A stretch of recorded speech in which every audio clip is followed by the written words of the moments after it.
Hey guys, welcome back to Mo's Game Table. Today we're going to take a look inside 65, Alone in the Jungle. This is an expansion for 65, squad level combat in the jungles of Vietnam.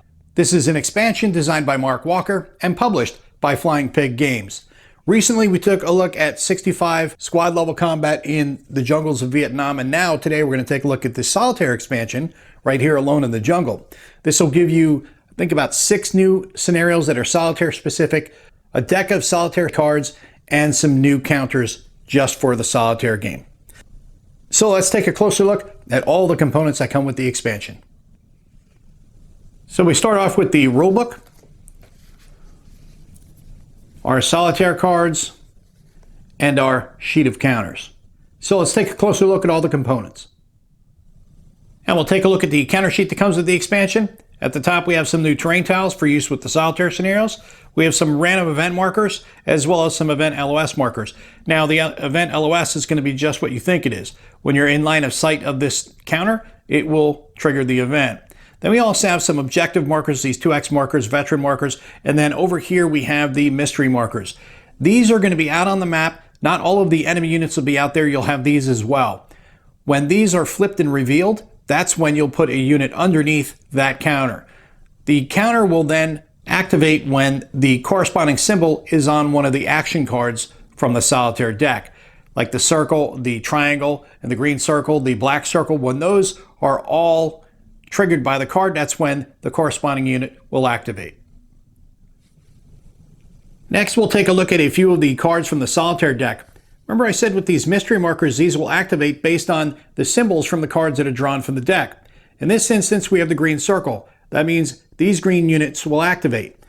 Next to that, we have the word adjacent. That means not only do these green circle units activate, but also any unit that is adjacent to an American unit. So multiple units can activate on a single turn. Same thing on the next card, you have the black circle and the black triangle. All of these units will activate. And lastly, we have the green triangle and the red circle. That means all of the green triangle and red circle units will activate, as well as any unit that is adjacent to an American unit. And the next piece of information on the card is the stance, and that will dictate what the unit does. For offensive and skirmish, the unit will move. For defense, it will fire. On this card, offense will move, skirmish will fire, as well as defense will fire. And on the last card, you have offensive, which will move, skirmish, which will fire, and defensive will generate a random event. Below that, we have the target. Here it says largest, the second one also says largest, and the third one says nearest. Largest means it will attack the largest American stack within range and line of sight. Nearest is obvious, it'll attack the nearest American unit. The next piece of information is the result. This lists the results of a range attack. Below that, you have your movement. This will tell you the type of movement you're going to be doing for the enemy unit. In this instance, the support is going to be moving in support of other communist units, and cautious, it'll be using cautious movement, meaning it will use terrain to its advantage. Brash is just going to be pretty much very aggressive, and enemy means it's going to move towards the closest enemy, and the final card also has a similar type of movement as the first. And the last bit of information is the random event, and that will tell you what type of random event will occur. In this instance, across all 3 of them, you have the scenario designated event, which is supplied in the scenario rules. Next, we'll take a look at the rules. This is a 22-page full-color rulebook. Inside of the front cover has a listing of the components as well as the sequence of play. And then we move over to the Solitaire card section, explaining to you what we were just talking about with the cards, how to use all aspects of the cards and how they impact play. Then we get to the mystery markers, which we've looked at and how those are activated. Movement, combat, all explained to you, which we've talked about when we were saying about activating the units and then following along the card, how those things will work. Then you have your events, and then you have the example of play starting on page 10, illustrated example of play here for a few pages. And then we get into scenario 1, which is Rescue Rambo. Scenario 2 is a deadly encounter. Scenario 3, same stuff, different day. Scenario 4, death from above. Scenario 5, hearts and minds.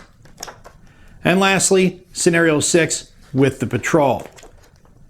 And then we have some paragraphs here, which we're just going to blow past because I don't want you spoiling anything for you, because that's part of the random events. And now on the back of the book, we have the communist decision matrix as well as some random events. And that is a look at everything you get inside of 65 Alone in the Jungle. This is a Solitaire expansion for 65 squad level combat in the jungles of Vietnam. This is a game designed by Mark Walker and published by Flying Pig Games. Remember I said 65 was a lot of fun head-to-head? Well, now you can play completely solitaire without having to worry about trying to juggle two hands of cards and knowing half the battle.